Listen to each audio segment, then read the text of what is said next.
Right. Yeah. Setting up Toby tried to count us down. streams. So we streams. figure it takes about 10 to 12 seconds before both platforms connect fully. Because And it we're always trying to game the thumbnail so that we have a decent temporary thumbnail. Yeah, and eventually we'll have to manually just enter thumbnails. Okay, so monitor on YouTube is on. Facebook. So funny.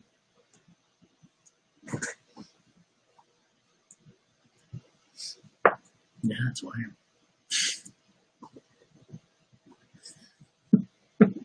Oh, you're flashing the audience. Oh, sorry. I'll show them my dinosaur.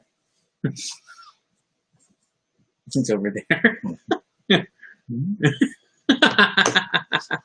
Nobody has seen this thing. Yes. So far, nobody has. Well, actually, I don't know because it says Oh, it two are says two. viewing. I only have 0. And I don't see who they are yet. Nothing on YouTube yet. Ooh, Unless it's both me. I don't know. Facebook? Me, Facebook, and me, YouTube. No, but there's 2 on Facebook. Oh! Malong! Hey, Malong. Surprising. So it's still early, so we can still wait. Oh, we don't have water. We should have gotten water. I got a drink. Yeah, I didn't. Would you like to go get water? It's okay. We're still starting. We'll just have a recording of you getting water. Oh, yeah. Yeah. No, it's okay. You're in shorts. That implies there are days I am not. Yes. Totally yes. We're in quarantine, folks. We just chill. Like I said, I can show them my dinosaur. Hey, David! Yes, David, and this is your topic. And the request of wearing these pajama tops. Officially, these are also our last This is it. matching outfit. This is the last matching outfit. We've run out entirely. It And is David- episode 35, but we've repeated twice. So we have 33 different matching outfits. Toby's trying to be very suggestive with his dinosaurs. No, it's because David said rawr. So I'm like,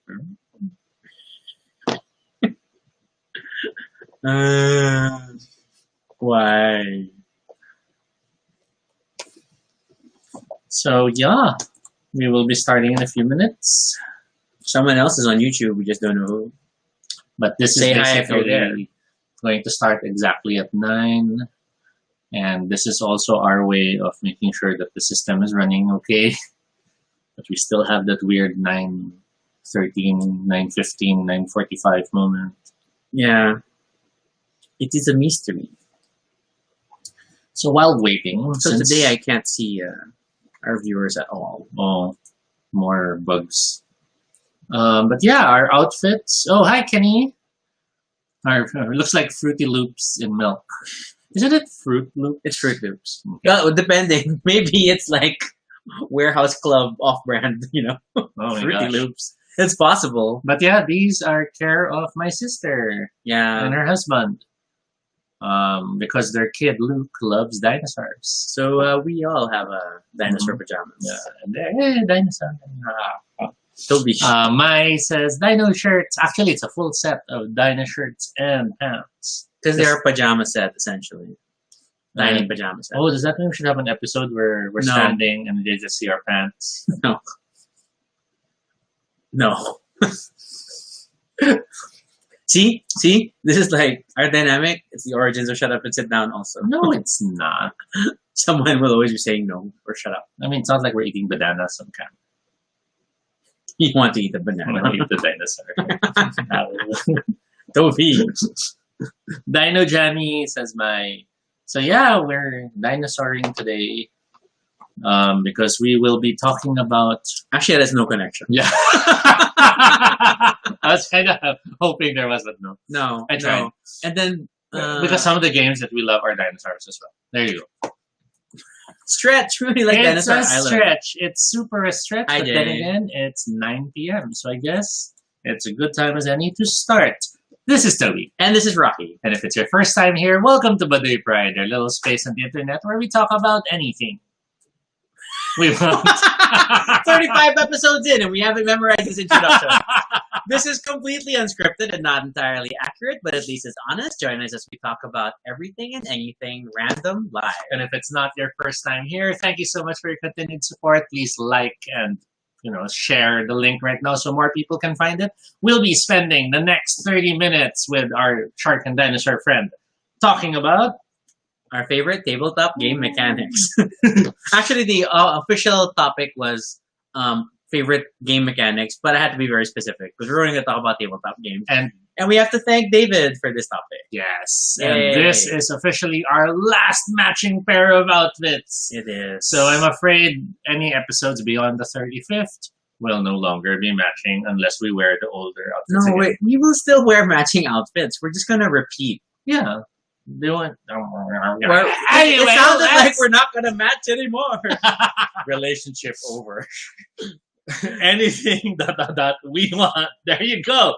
So our topic is tabletop game mechanics that we really love. And this was a hard list to create. We had to. Really, you made it in 5 minutes. Well, it was hard because I was already considering what I know I really, really, really like compared to everything else I also like. But I think, as usual, our top three matched were matched. Instantly. And then when you suggested the other two, it's like, yeah, it's okay, it's cool. I'm good See? with that. And that's how it is. So let's officially start.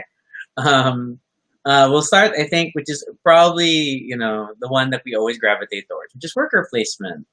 And worker placement is, wait, I'm looking at some of these comments. Oh, sorry. Hi, Jay, with your dinosaur emoticons and shower. Why is someone taking a shower? And then Jovan and Jovan was tapped. Okay. So yeah, worker placement is our first mechanic. I like worker placement because it really, for the large part, a lot of Euro games are worker placement. But in that sense, it helped kind of differentiate this game style from what we're so used to in most American-driven games, where you have to roll dice. Mm-hmm. So worker placement is basically an action drafting mechanic wherein every player takes a turn to choose what action they will take from a collection of actions everyone is allowed to take. It was believed to be recognized as a mechanic first introduced by Kingdom, which was released in 1998. Wow, never heard of this game. And later designs that implemented that mechanic include, of course, Agricola, Kalos, Stone Age. We're looking at Board Game Geek. And older ones like Way Out West and Bus. BoardGameGeek.com. Awesome. Now, the game is, I guess one of the things about that mechanic, which really is important to keep note of, is that it is not just choosing your action, but blocking your opponent from specific actions. Because most worker placement games only allow one person to take each action per turn or round. And therefore, it's really a difficult choice of what action will I take or what action will I block. And timing is everything. And thus, player order also becomes very important. Some engines, some games that use the engine also have player order be among the choices. Yes, to become the first player and change the order of things. And that can be interesting because that sort of feels like you're sacrificing a move to make sure you're first next round.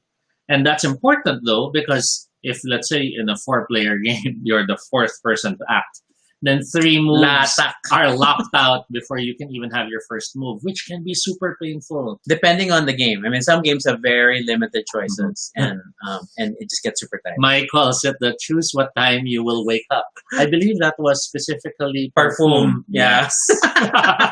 Okay, Jinx. And then specific games that we love that use this. Caverna, of course. Toby will always suggest, hey, let's play a quick game of Caverna, which is a lie because it's a 2-hour game. It's like an hour of setup. No, I'm kidding. Caverna and its, I guess you can say, close relative Agricola. Although we don't really play Agricola, we play Caverna. Farm-based games that use the worker placement engine mechanic. But Caverna becomes the superior game because it's dwarven farmers who are either going to farm in the fields or mine in the mountains. And Agricola players, though, would go, yeah, but all those stuff in Caverna, they were introduced earlier by occupation jobs in Agricola. But ultimately, they're both fun. They're all fun. Now, there are weird variations if we're all Yeah. looking up at our stats. Because, like, Lowlands had a different worker placement mechanic because everybody can take the same actions. Mhm. But it allows repetition of actions. But then still sequence is important because, like, if you wanted to take certain cards from the card row or Mhm. if you wanted to build the deck at a certain point, Mhm. then timing is still relevant. More specific to worker placement though might be Lords of Waterdeep, Lords of Waterdeep will always Uh, come up. That's a good one. Porter. What else? Prêt-à-porter. That's true. I don't know if that's a better pronunciation. But yeah, so we obviously have a lot of these games in terms of worker placement stuff, and no regrets. We super enjoy the game style. Tolkien. There you go. Zolkian. I don't know how to pronounce that either. Mhm. Oh my god, Feast for Odin. We don't own a copy of Feast for Odin, but we have played it a lot because Feast for Odin. Okay, we're gonna talk about next mechanic. What do we talk about? What next mechanic? Yeah, we'll go tiles. Tile placement. So tile placement. Explain.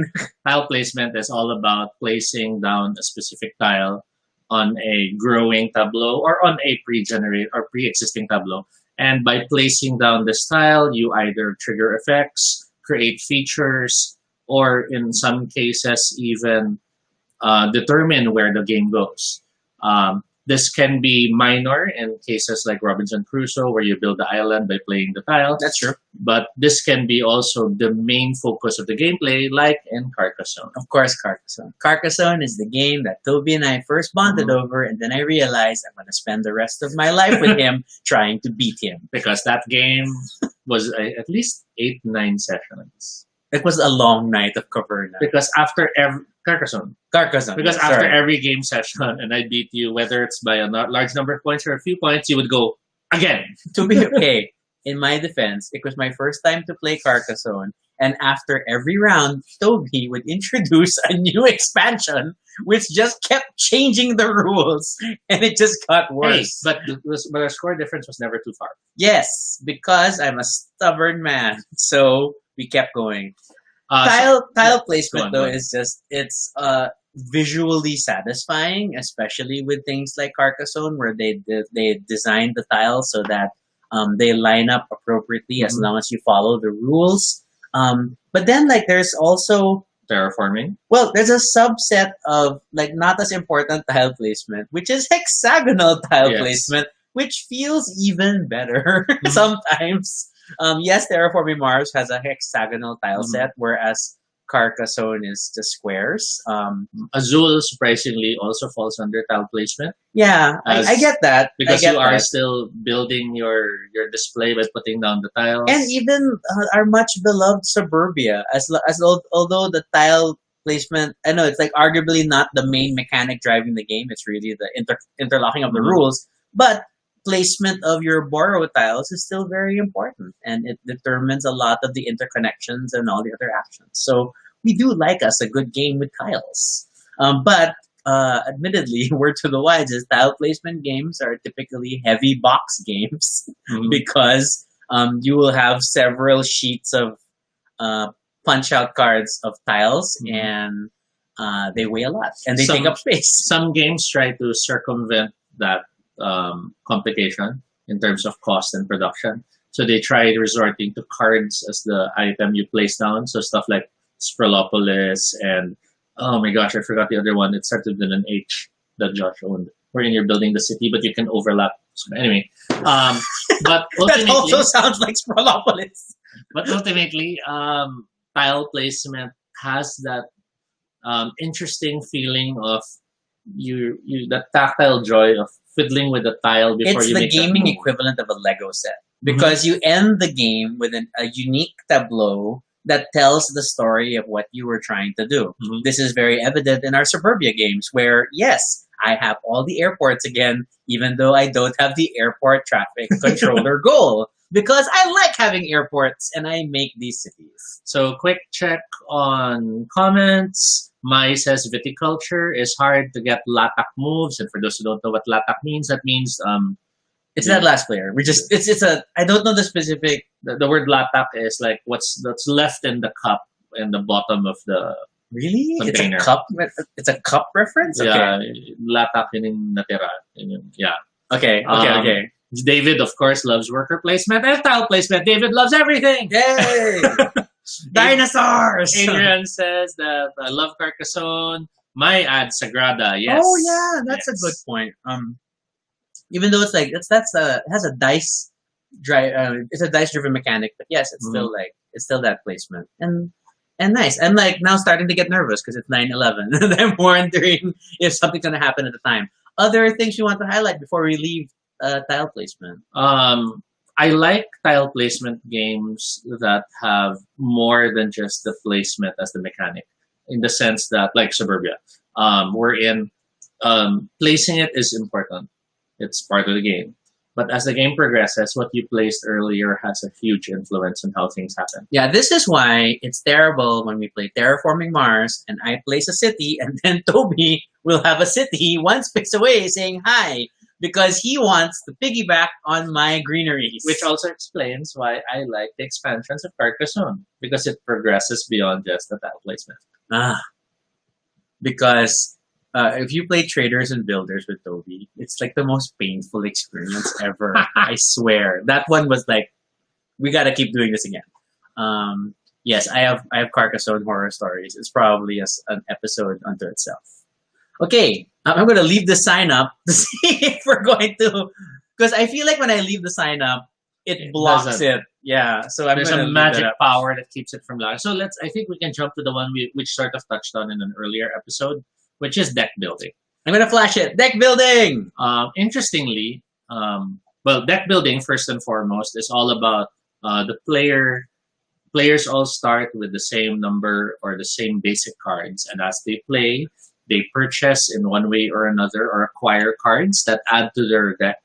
And by having now a deck that's been upgraded from their basic cards, they're able to play more effectively or efficiently. And lets them buy more cards and the cycle continues. Interestingly, Board Game Geek lists the mechanic no longer as just deck builder, but as deck, bag, or pool building. We have to blame Quackstock Quedlinburg for bag building, I'm sure. Because when else do you build things in a bag? But then again, there's a lot of games that have also introduced something like that earlier on, but not as noticeable. The Village, for example, has the church, which is a bag that you fill with those tokens. That is true. And but you can pay to get stuff out of the bag. But it already has that the mechanic of building what you'll draw from, which no one knows what will come out. I've been gearing up towards we have to talk about The Village once, but oh my god, it is not that movie. It is a unique game into itself. But Great Western Trail also has a similar because mechanic. Of the cows. Mage Knight is one of the more popular ones that is cited on a high-ranking position in Board Game Geek quite often. It's an intensely large scope of a game that has everything from minis to tile laying. Well, the tiles are actually the giant land tiles that you discover. Dungeon crawling. To dungeon crawling, to even set collection if you consider the fact that certain artifacts can work together. But yeah, so far it has not happened. But yeah, don't talk about it. Part of what makes deck building interesting is the fact that it, in many ways, is a paradox of a system, because you can only get better by adding cards in. Yeah. But the more cards you add in, the worse you will get. See, and that's the funny thing about why I appreciate Quacks, but I don't want to own Quacks because. Well, in essence, bag building is the same mechanic. It is, you start with a base set, you add other elements. It's a random draw, so therefore, some tiles may come out, some won't. But I don't know, because something about deck building, because you're going to cycle through, and therefore you have equal opportunity, and then you have more control. Some games like Clank introduce the idea that the high-scoring cards are the worthless cards. That's amazing. They're just dead in your hand. And it really forces you to consider, do you buy them now? Do you wait till later to buy them? Are you really going to earn points that way, or going to earn it through loot and other explorations? Our favorite legendary line of deck-building cards introduces the concept of knocking out cards or killing the cards. KOing cards. Which allows you to optimize your deck. Another popular one is the Minion, which many say was the beginnings of deck building. I feel it's the beginning of popular deck building, and I still have not played the Minion. We have never played. I don't know why. Many say that if you play it, make sure you play it with all the expansions. Because because the base is not as fun. Mhm. And then But we feel the same way about Marvel Legendary. The base is okay, but not amazing. Orleans, we've played. Have we? Yes, with the Final Gamer Kings Club. I don't think I've played it. Maybe you played it. Really? I don't know. But then if you show me the board, it might be familiar. We're looking at Board Game Geek right now. So it has those different round tokens of color, and then you Okay. progress your level. I think I sort of remember this. Yes. Okay. It's more bag building. Because they're in the bag and you'll see which one you pull out. Not deck building. Yeah, I'm not great with the blind draw bag, so if. Yeah, the challenge, of course, with any draw from the bag mechanic is the fact that unlike deck building, wherein the cards are pretty much all the same, unless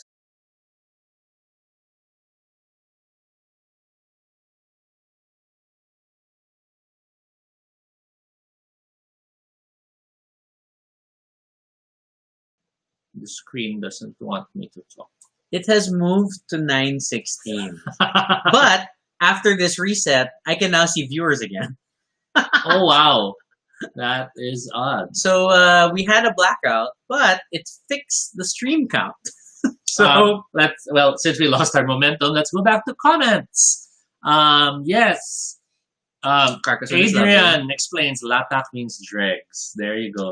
It's the dregs. That's a better translation. Javan has joined us. Hey, Javan. Adrian adds Carcassonne is really more worker placement, though. Not what? No, not really. Well, because you place the tile, and yes, you decide if you put a meeple on the tile, but it doesn't have the same principle of worker placement. Shared actions. Yeah, worker placement is you put the tile to get an action. Yeah. Here it's I guess score placement because you're kind of putting where you'll score, assuming you get to. Adrian adds Concordia as deck building. That's true. Concordia does have a deck building aspect that we totally forgot. Yes, and we love Concordia. Concordia is awesome. My asks, is Through the Ages a deck builder or a resource management? I think it's still more resource management Yes. because although you assemble a hand, there is no value to like cycling. There is no deck. Yes. You never put down your hand. Yes. And you have a very severe hand limit. Yes. One might even dare say Through the Ages has action card mechanics, similar to darn it, I can't remember the name of that game. The one where you make coffee beans. Is that Puerto Rico or something? I think so, because your cards are determine what actions you can take. And which is also Carcassonne. Through the Ages, Concordia has that. We're just rattling out names. We Jovan- thought about putting visuals. It's not working. So Jovan mentioned Orleans is a bag building. Yes, indeed. Adrian says he'd like to play Dominion. And yes, the black screen is avoiding me. So it's I'm gonna catch him one day. But it does seem to be more 9:16 this week. So weird. So yeah, so that's where we are with our list so far. We can move to the next item. Chapam, engine building, which has also changed on Board Game Geek. So on Board Game Geek, engine building used to be one of the listed mechanics. Lately, it seems to be listed now as tableau building. I guess they wanted it to be more encompassing.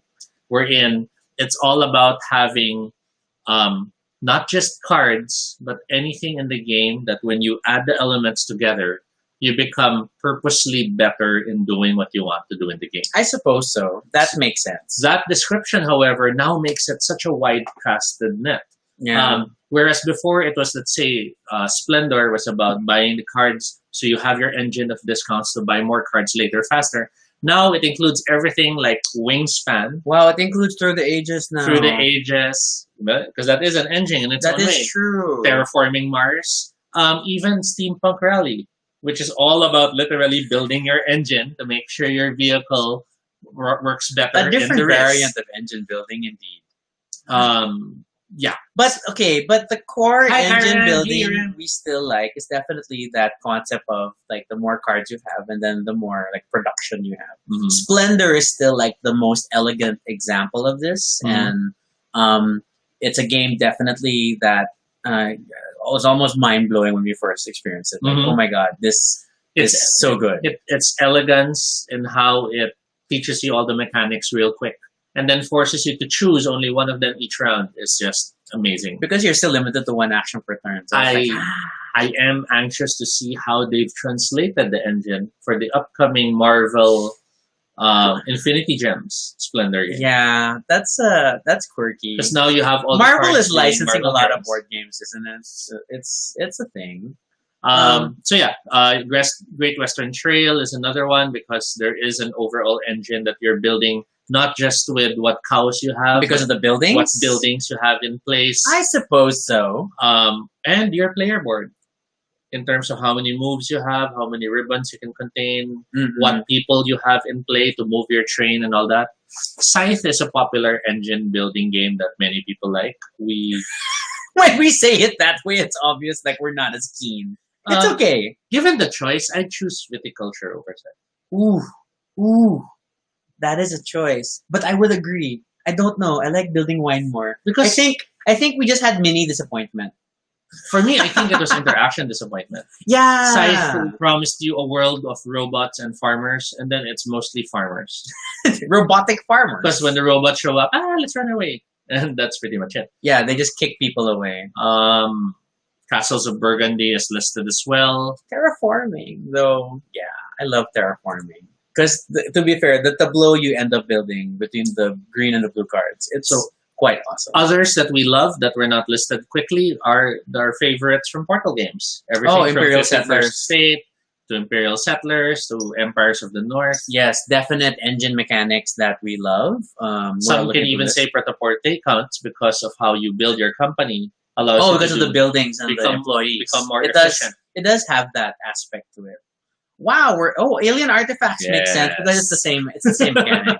It's Portal has re-implemented a lot of things. That's good. So going back to comments. Oh, Raf. Hey, Raf. Thanks for joining us. Adrian adds, Jeanette, Raph joins. Hoping we're going to talk about Game Boys again. Jeanette is addicted to Concordia. He is too. Puerto Rico is a first love. Karen joined us as well. My shares, Jovan is good at engine building. Mina is good at money building. I think Mina is good at anything with money. Yeah. Period. I think Mina basically has the achievement of, billionaire, no matter what game it is. And Unfortunately, the goal is not always money, but she will get a lot of the money. game will end. Oh, I lost, but I have so much money. Jovan says, I consider Splendor a resource management and an engine building, though. One can win without an engine. That's interesting, because that implies one... Well, yeah, because one can win with less cards. Yeah, you can just aim for like high scoring cards Yeah. and nobles. And that is what some say is the weakness of Splendor. That if you hoard certain resources, you can mess everyone up. But that's the game. It's just part of the game. Yeah. Alien Artifacts is mentioned. Adrian adds, I am ambivalent about Scythe. It feels like corn. It smells better than it actually tastes. Adrian, that is a strange analogy, but I think I get it. I think I get it.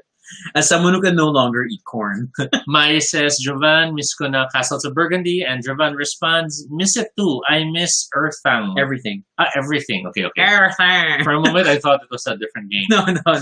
But I totally agree. And we now have our own copy of Castles of Burgundy. So, yeah, but we haven't played with it yet. Okay, so we have to get to our last one. Mhm. Our last one, which is kind of broad also, is narrative choices. I burped right now. Okay. So narrative choices was one that I had to explain to Rafi.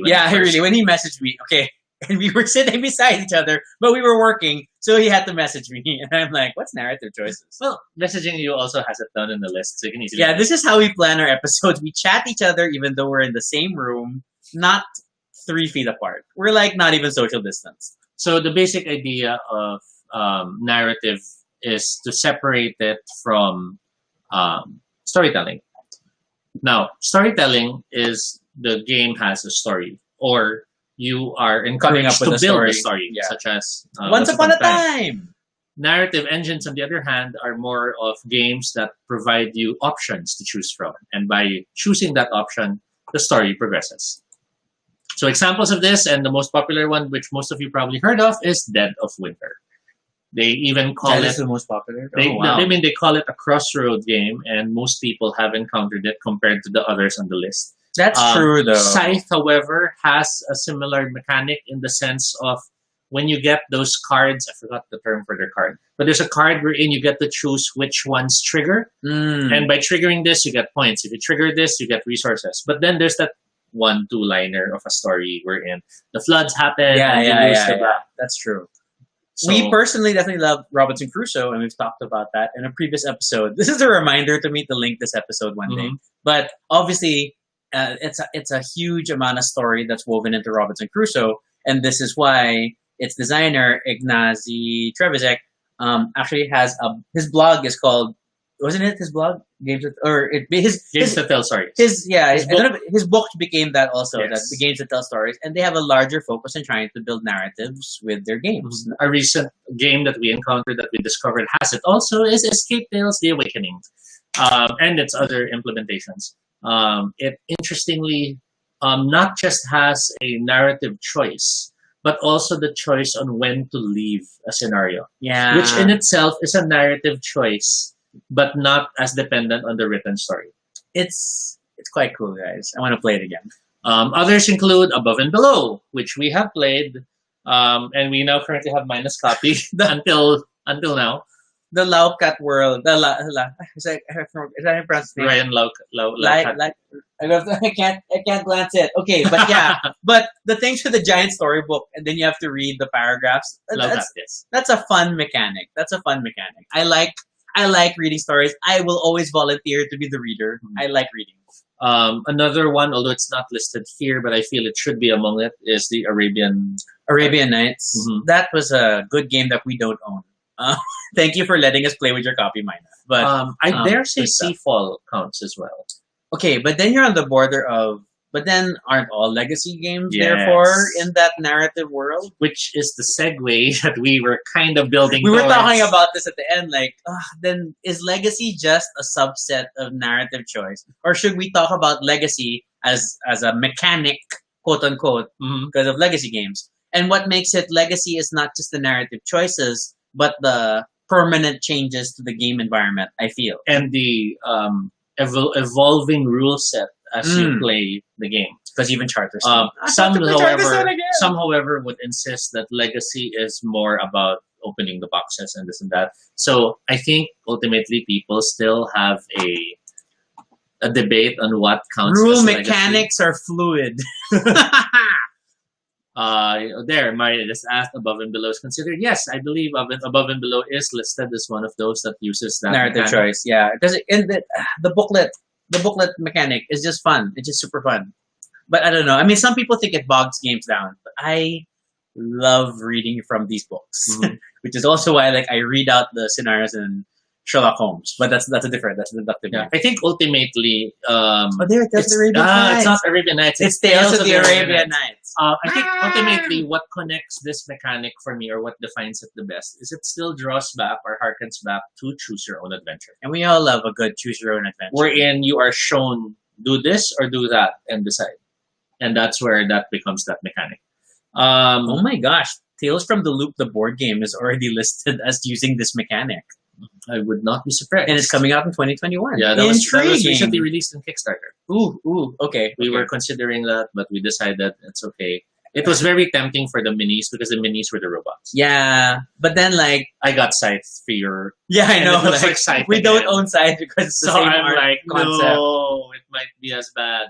Surprisingly, though, we do not own any of the Choose Your Own Adventure board games yet. Yeah, because aren't they limited player count? I can't remember what. I remember there's a quirk about it, and then it just had that feeling of, is this really? Do we want to buy it as a game? Because I think I enjoy it as a book, and I like to be able to hold my finger in different parts of the book and go. We'll see. I guess once it's available in the second. There's always room for stuff. To be Assuming fair, that's something that can be I solved. keep saying that. I like to say that we've been more frugal in our game choices, especially with quarantine. But it's a lie, because just sitting beyond, if you saw the preview image for today's vlog, there are like 6 new games that are sitting on the table right now, not counting the 7th with Toby has already integrated to the stack. We are still acquiring new games. I think the last 2 mechanics that we can sort of add And not explain at length, would be apparently. resource management. We love games that have a lot of fiddly pieces. To be fair, yes, especially if they're made of wood, then So- we're super into it. And that's why we also like the fairy tale one. I can't remember its name right now. and a lot of the Portal games. And the last one I was going to add is set collection. Deep down, when we want something light, we enjoy set collection games. So Sushi that's Go. Sushi Go, Machikoro, any game we're in. Oh, let's build these cards. Let's have this nice. Sometimes it's not even the mechanic of the game, but we like having this interesting tableau. In many ways, that's also why we like Suburbia. We don't sometimes play to win. We play to build what we want. Yeah, we're building a particular borough. Hence, airports. I am always gonna gun for airports, even though it is not the best thing for me. But hey, I love airports. So I guess we can switch back to the main topic. Yes. But yeah, those are the different tabletop mechanics that we love. Other comments. And looking at the comments, we can check out. Okay, so Jovan admits that she has not played her own copy of Dead of Winter. A lot of us get the Dead of Winter copies during that big GL sale because that's how we got like that and the Dead of Winter expansion. We've never played the expansion. Mai admits she loves going on adventures in Above and Below. That's a good, we should go back to that. Yeah. Karen agrees that it's a great game. Jovan loves Scythe. Of course, you love Scythe. David averages about 1 game per month, which is far from bad. It averages about 1 game per month. You're just talking about you, right? Because the 6 games is just this week. This is not counting the many other games that come here. Hey, they don't count because those are birthday gifts. No. We're done with birthday. And then I'll just hear Toby talking to another Lala Move or Grab delivery person. Oh, you're downstairs? I'll be right down. So My ads, Dino Park with all them dinos. Yes. Dinosaur Island. Jovan asks, I missed the beginning of the show. Was there a roll and write category? We thought about it. It's not necessarily a favorite for us. Yes. I mean, we like it, but I don't think it's our favorite. Yes. I still haven't played more of our Imperial Settlers Roll and Write. I think I like it in the sense that it feels like a nice, fresh system. But is it something I really always want to go back to? I think it feels too light for me. Ooh. I mean, heavy. Oh, whoa. This is also me saying, because it's luck-based. Well, that's Toby's problem. It's based on the luck of the roll, and I'm terrible with that. Yeah, that's true. Toby really has a luck problem. So it doesn't allow me to really strategize the way I like to with other games. Yeah. This is the fundamentals of our relationship right there. Last quick 2 mechanics in terms of closing statements. How about... You've already given last 2 mechanics. Yeah, how many 2 mechanics? How about games based on words or word puzzles or word... Oddly, not as keen. Mm-hmm. Not as keen only because then I'll do a crossword. I don't know. It's like... and plus, I guess... I mean, I don't mind. But then I feel like not everybody is as good with wordplay, especially if it's a specific language, whether English or Filipino / Tagalog, then it's a challenge. Oh, David is reacting. 6 games, ... this week. Happy birthday. 7 games. 7 games this week. Happy birthday. Happy birthday. To be fair, a number of them arrived. Oh, wait, that's a small expansion. 8. A number of them arrived by box. So they were like bulk ordered a long time ago. Well, I was trying to hit your birthday and number of gifts. So, the last one I was going to ask was bluffing games.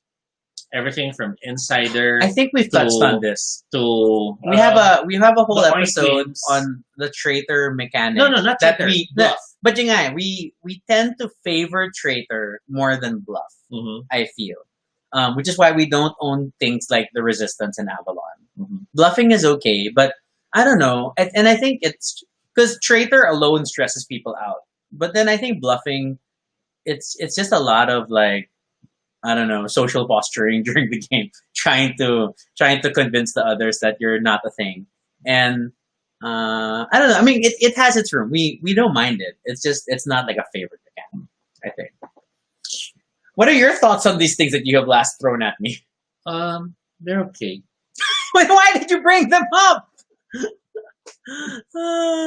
Toby just writing script for this show as we go. Yes. It's sad, guys. We never quite reached 10. We were like at 9. We were at 11. No, but 2 of them are you. Yes, exactly. Because Toby is watching the stream also to help us with the comments. So we were like hovering at 9. We didn't quite get there. So to close off, Kenny says, I build my city in Suburbia for aesthetics. I think we all do. only some of us do it while trying to win. And that's 30 minutes. Airport. We had a lot of fun. And we hope that you all join us next time. Airports. Okay. Yeah, if you have questions or suggestions for future episodes, then of course, please fill out the bit.ly form at the Baduy Pride Ideas. Today's topic was suggested by David, and we finally got around to it today. And I will be very honest, running out of topics. So we just tend to dredge up games when we can. We're just still trying to figure out this whole thing.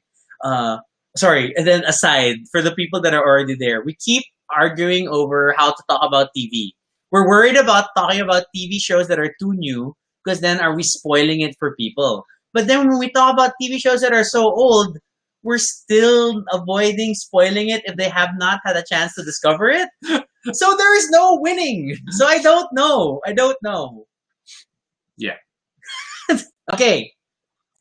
To continue that conversation, you can follow us on Twitter at AltoVinoShade or RG Sunicos. You can also check out our blog, that's baduypride.com, for all the previous episodes, pictures, and snippets of our life. And explain how we're supposed to talk about TV on this show. Okay. This is the thing. All right. Feel free to continue the conversation in the comments below and let us know what you think about game mechanics. Mhm. And does your collection tend to favor certain mechanics over others, or do you just cycle and try different ones? Be sure to subscribe for notifications, whether on Facebook or YouTube, so you don't miss our next live stream. Once again, I'm Rocky. And I'm Toby. And this is Baduy Pride. Mhm.